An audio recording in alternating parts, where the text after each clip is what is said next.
really under the telescope, and I see once again foreign investment playing a big role in it.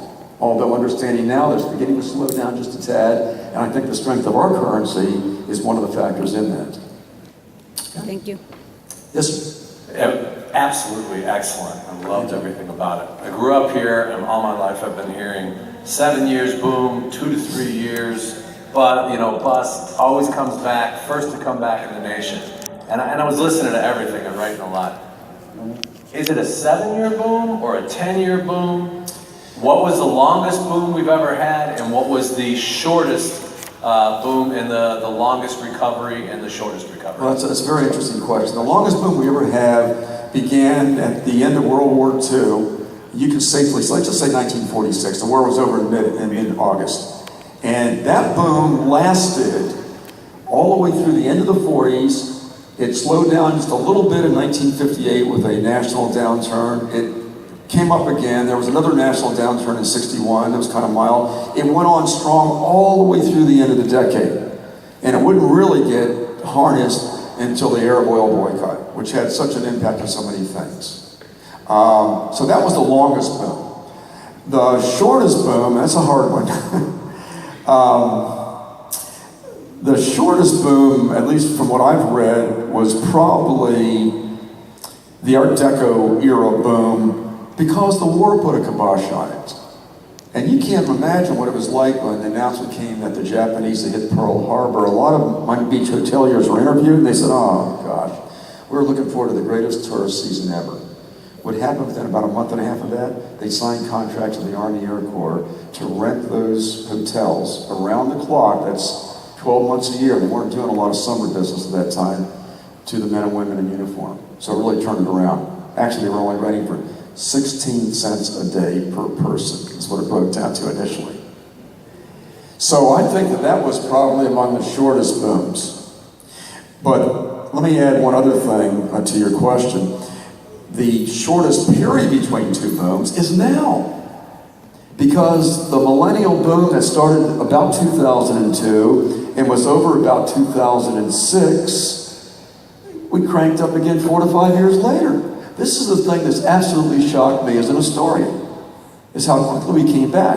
And so much of that, again, was the beguiling nature of Miami, the Latin American investment. I mean, Miami, as everybody here knows, is a really hot city, not just in terms of our gateway to the Americas, but in the eyes of a lot of Americans. It's hip, it's cool, it's crazy, it's flamboyant, it's beguiling.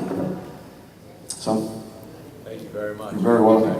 Very welcome. And we're going to have our last question. Sure. Dr. George. I've got a class I've got to run back to and teach. But I'll be back tonight. All right, here we go. Thank you. Thank you, Doctor, for your time. Sure. Mario Douglas Alvin as well. We compared to other great cities of the U.S., to New York, and their financing, and San Francisco with the technology boom. What are the employment indicators that you see that will sustain such growth that we have here in Miami? Well, it's always been a question. Before we became a post-industrial economy nation, people would always say, well, Miami's a rough place to live because there's no factories. Well, so much of our economy was really hitched in tourism and the aviation industry.